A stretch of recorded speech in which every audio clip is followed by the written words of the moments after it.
What if Disney went all out and built its biggest theme park expansion ever? What if it had lands based on Frozen, Tangled, and Peter Pan, and even its own hotel? You could explore here, ride new attractions, dine, and really just live out your Disney fantasy. Well, Disney Parks has done just that. Welcome to Fantasy Springs at the Tokyo Disneyland Resort. This new expansion is reportedly 35 acres and like a fantasy land for the 21st century. I'm David Vaughn, and I'm going to take you on a tour of this incredible new space now open at Tokyo Disney Sea. We're going to explore these new lands, shop, and even dine. Let's go check it out.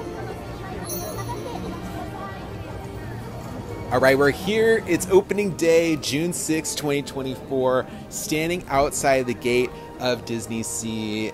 It's about 7:45 a.m.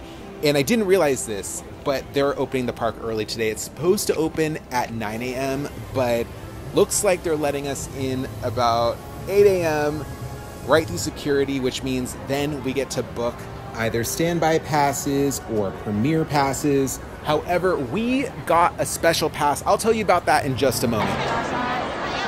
All right, we made it. We are inside Tokyo Disney Sea, ready for the opening day of Fantasy Springs. The excitement is real, just like cast members high-fiving everybody. I got a high five, welcome everybody in, so exciting. This new land is like at the back. It's where the parking lot used to be, so it's like you kind of got to go through the whole park to get to it.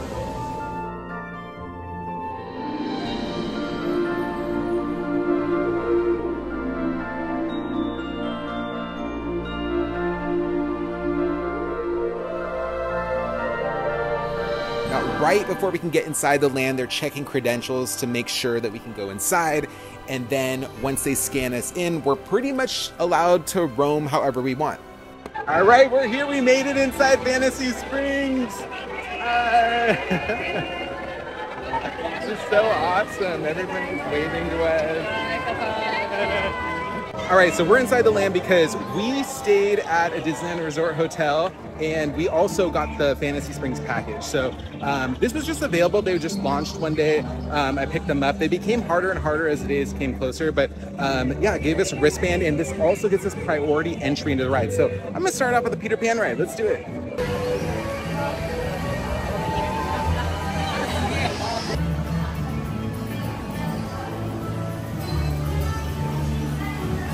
Now, there are a total of 4 rides in Fantasy Springs, and none of them are like any other attractions that you can find at any other theme park. Well, one of them is sort of similar, but in all, there are completely different new experiences.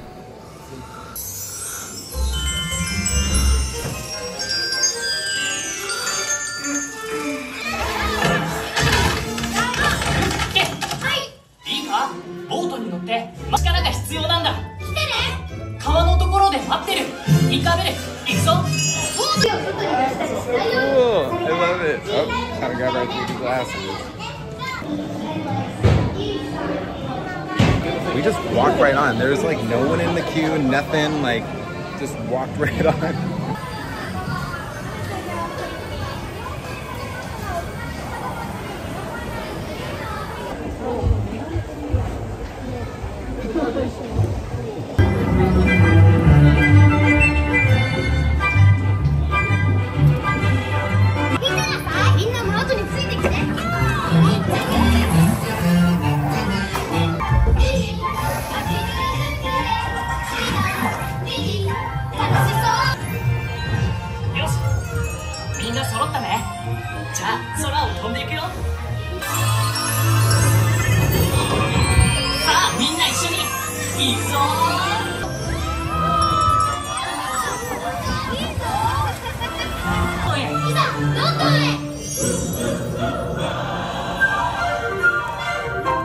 That was so cute. I love that. That was like, I felt like some parts I was like, is that an animatronic? And I'm like, oh no, that's not. That's just 3D. Like, it was really good. I don't know what you could see in that. Maybe a little fuzzy without the glasses, but it looked really good. It was really crisp. All right, so we didn't want to miss out on the good merch. So we're at the store right now, which is underneath the hotel, about to go shopping. Now, believe it or not, there is only one store in all of Fantasy Springs. Like, you would think that you would exit through the gift shops on some of the attractions, but nope. Right now, there is only one store. It's at the back of the land, and it doesn't seem to be an issue here because everybody wants to shop.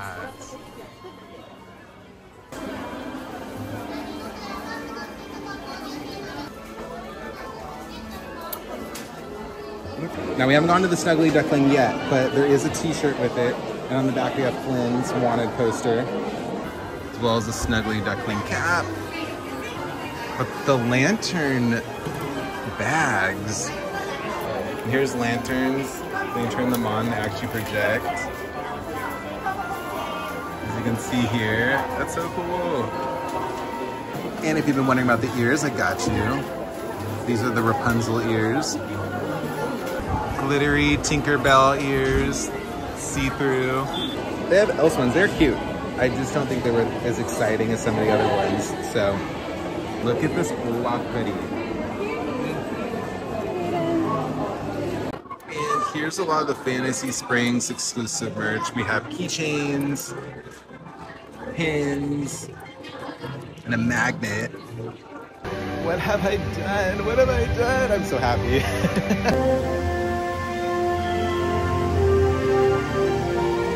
All right, I cannot believe, but we are about to enter Arendelle, World of Frozen.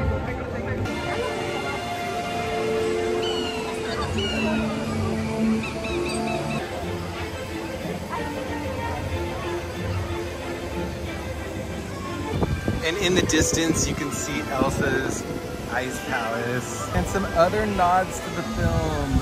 Look, it's the summer house from Epcot.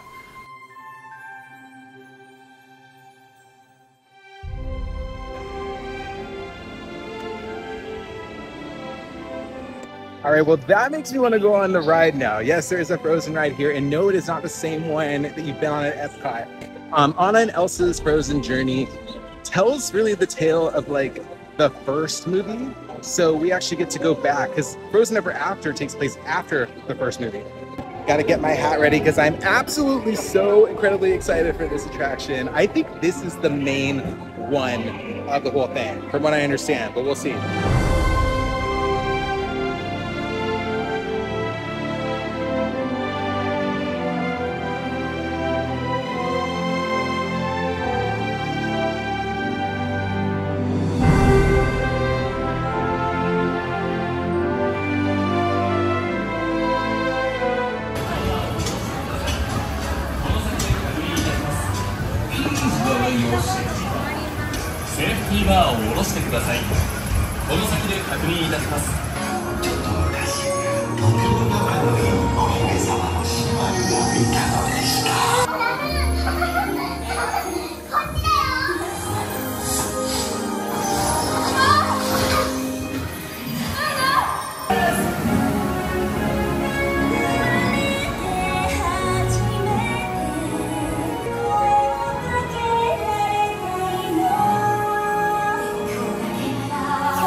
Okay, that ride was just incredible. It was like a bigger, more advanced, expanded version of the one from Epcot, and it even had more drops, which I loved. All right, yes, there is a Royal Banquet Hall of Arendelle, but I didn't get a mobile order, so I can't dine there. I'm still trying though, so maybe if not today, tomorrow, but we'll see. Go and check out a new snack at Oaken's OK Food, which sounds funny to me. It's like, okay, it's okay food.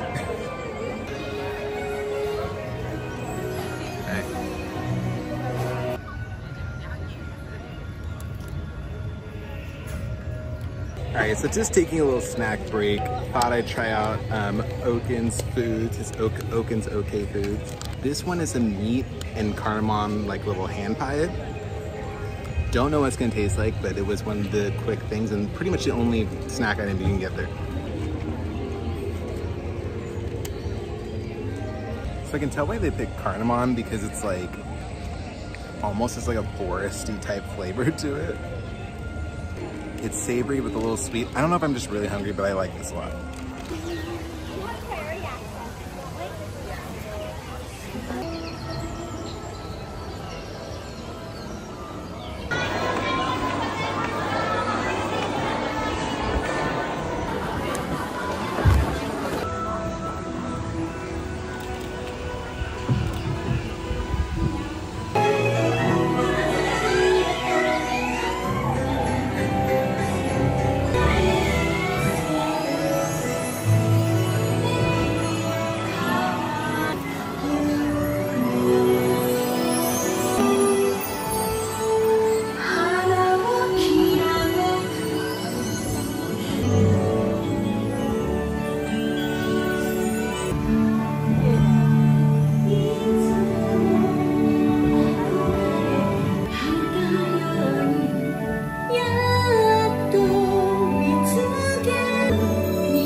Okay, that ride was awesome, but a lot shorter than I thought it would be. Overall, I'm really excited they built this because anybody can enjoy this ride. It's slow paced. Next up, let's head back to the Neverland area because I didn't get to thoroughly explore it and there's a lot to check out. Skull Rock, anyone?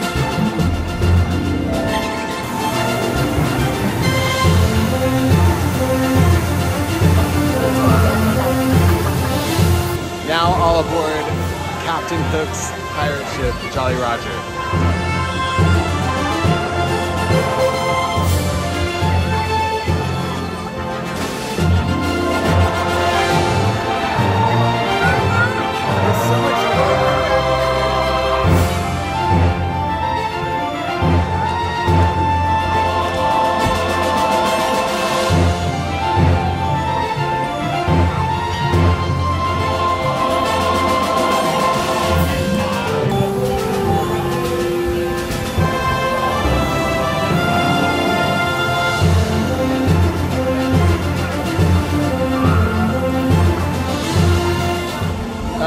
Someone lose their treasure? No?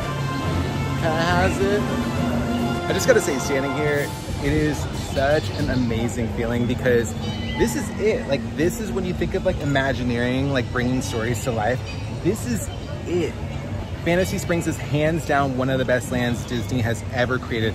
But you can just tell the imagination that was put into this to bring to life stories in a way that I feel are like connecting to us as the folks who enjoyed them as we were kids and then also grew up as an adult going, wow, we can like kind of relive some of these tales.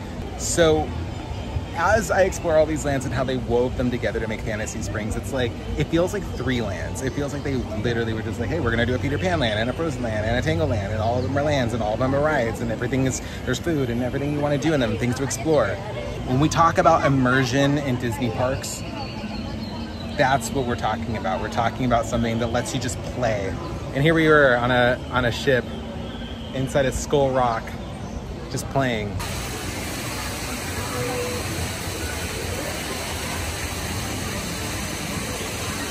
I also just love all of the Lost Boy doodles all around. I'm guessing that's them.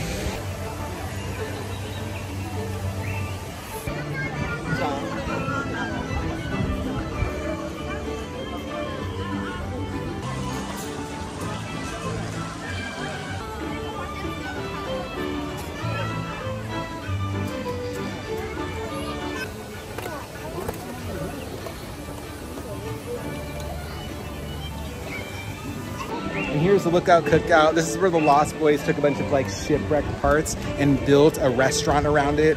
We really wanted to eat there, but we didn't get a mobile order. So if we get one later today, we'll check it out. But here's the outside of it, so you can just see what it looks like.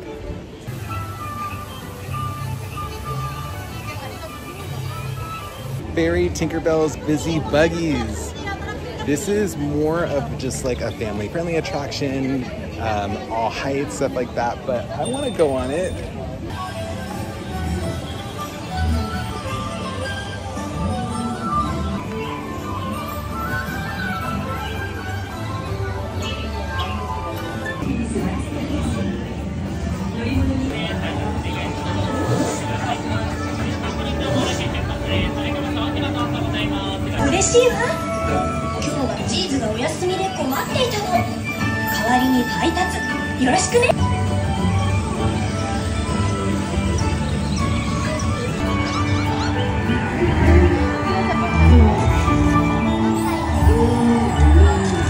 One of the things I love that Imagineers have continued to do is the weenie, which sounds funny, but what it is, it's when you're in one part of the park and you look in the distance and you see something and you're like, oh, what is that?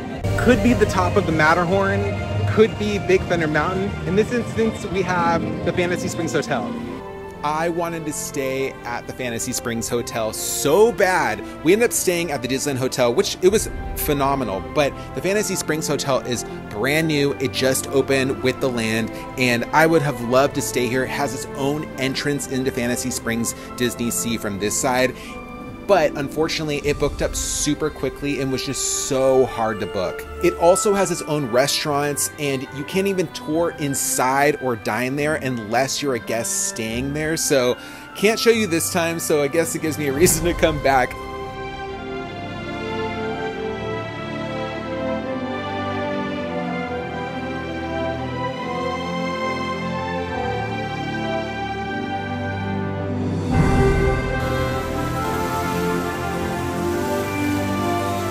All right, I'm here at the Snuggly Duckling restaurant. Can you believe it's real? We can actually eat here now. Cannot wait to go inside. We just watched Tangled again to get like really refreshed. Actually, Jason had never seen Tangled before, right? That was your first time? Yeah. Okay.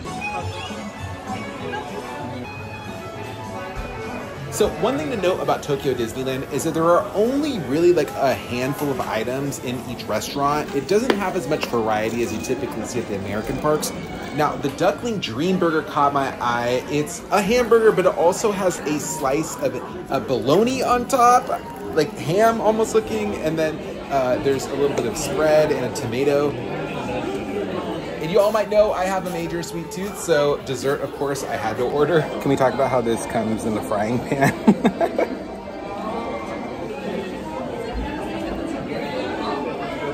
It tastes like it's like a lemon berry tart. I'm gonna show you closer, but right there, there's an axe stuck in the wall. Like, this place feels extra villainous.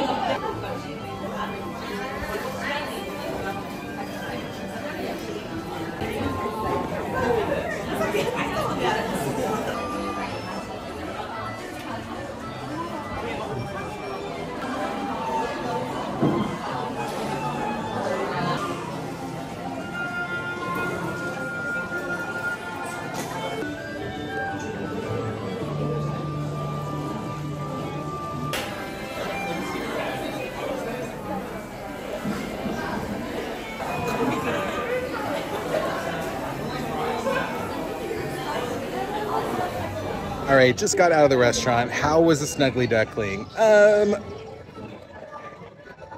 It was all right.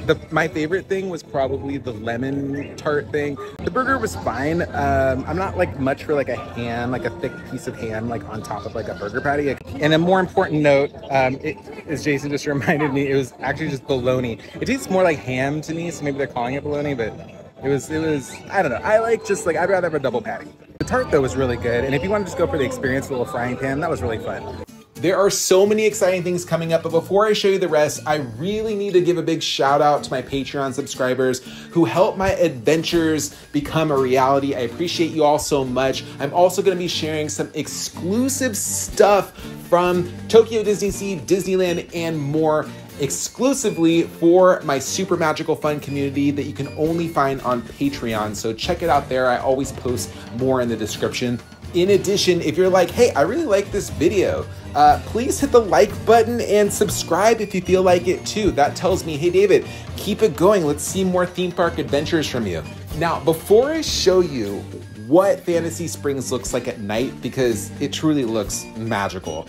I always kind of got the impression that this land was sort of kind of also inspired by Pandora, the world of Avatar. Really makes you think if they were like, hey, what if we had brought like an Avatar-like world to Tokyo, but instead made it really about fantasy? Because being there really does feel like it, and when you see it at night, you might also get that impression.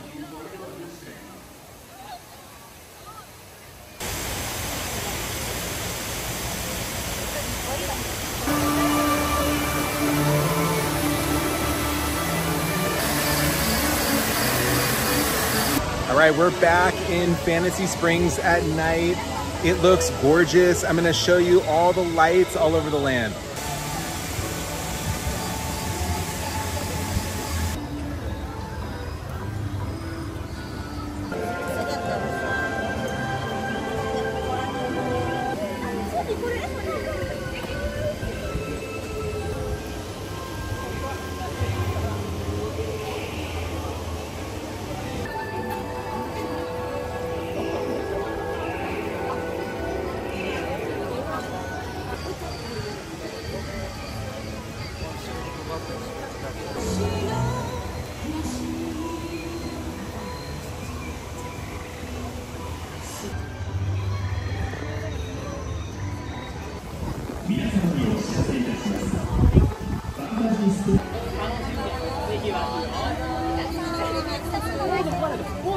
All right, we're about to leave, but I figured might as well ride one more ride, so we're gonna do Rapunzel's Lantern Festival so you can see in the dark.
All right, I didn't get everything done the first day, so I'm back a second day, but this time without the wristband, so I have to book a standby pass for one of the rides as soon as I'm in the park, and then I can book a mobile order. But we are heading over to have lunch in Arendelle. This is like a Frozen fantasy dream come true. Right now, we do have to have some type of like standby pass for a ride or something to go into the land, so our time has just been called. And then we also were able to book a mobile order for Fantasy Springs after we were called.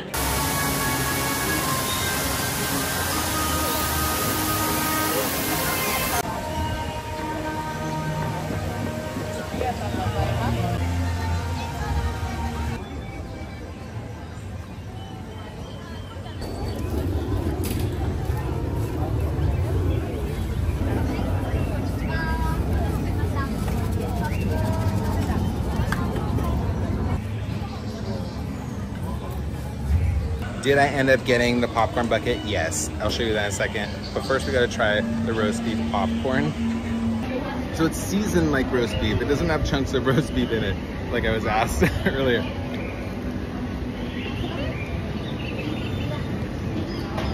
Savory, yes. Salty a little. It tastes like meat. I mean, I don't know meat popcorn. It's not my thing. Okay, so shortly after that, I'm sweaty. Shortly after that, I just started scarfing them down. I think it was an acquired taste, and I acquired it very quickly. I kind of get it. I kind of get the roast beef thing. I might need to get some roast beef seasoning for my home popcorn.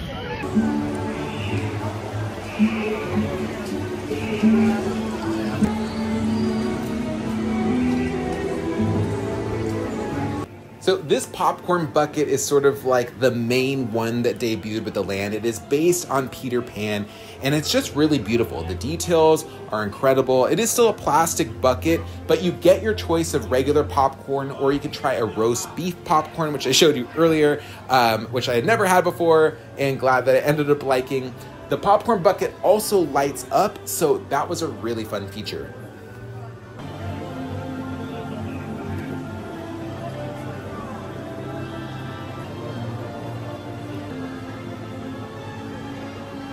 And now it's time to head into lunch at the Royal Banquet of Arendelle. So a big note about dining in Fantasy Springs is, and I don't know how long this rule will last, but right now it is only mobile orders. And then the only way that you can book a mobile order is actually if you have a standby pass or priority pass that you paid for to get on one of the rides inside the land. And once you have one of those passes that you book inside the Tokyo Disneyland app, then it will give you the option to book mobile order during that time slot in which you're there. On the first day, this was incredibly difficult, but on the second day, it seemed like there was a lot more availability.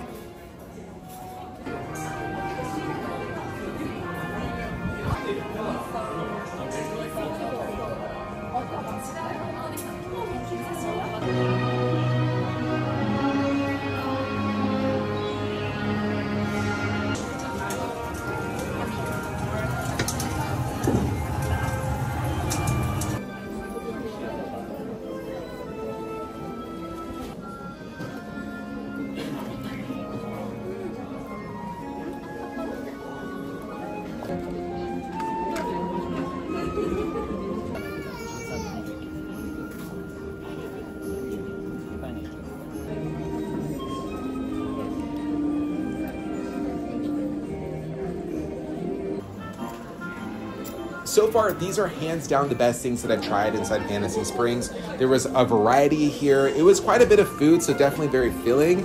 I love the dessert, but everything, even the savory items, are just really fresh and delicious. This was a home run. If you dine in Fantasy Springs, make sure it's at this banquet.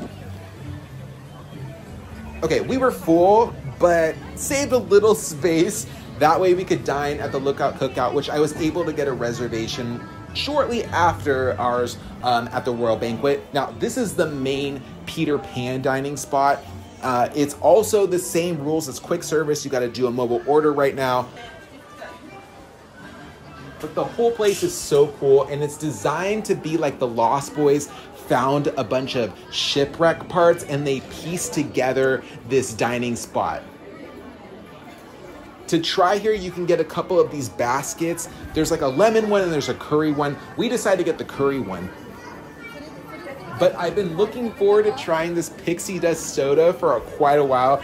You mash it up, it kind of becomes like really sparkly, magically, I don't know. It was just a lot of fun to drink and had a nice, refreshing, fruity flavor.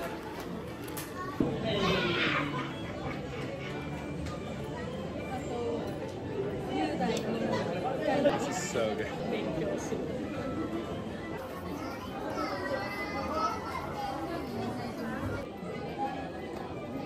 As soon as I tried the Lookout brownie, it just tasted like any other dessert brownie, but it was still nice to have a little something sweet at the end.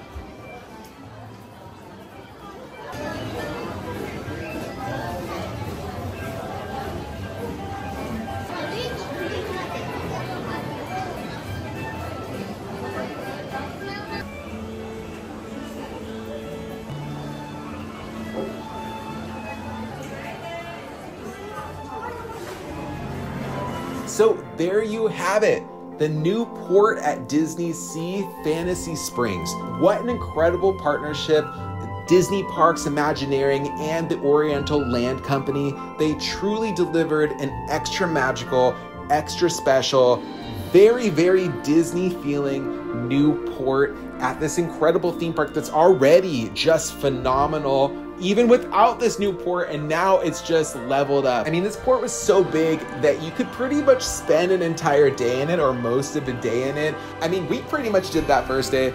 Again, my name's David Vaughn. Thanks so much for watching. I really appreciate it. Can't wait to share more of this trip and other theme park adventures, so stay tuned.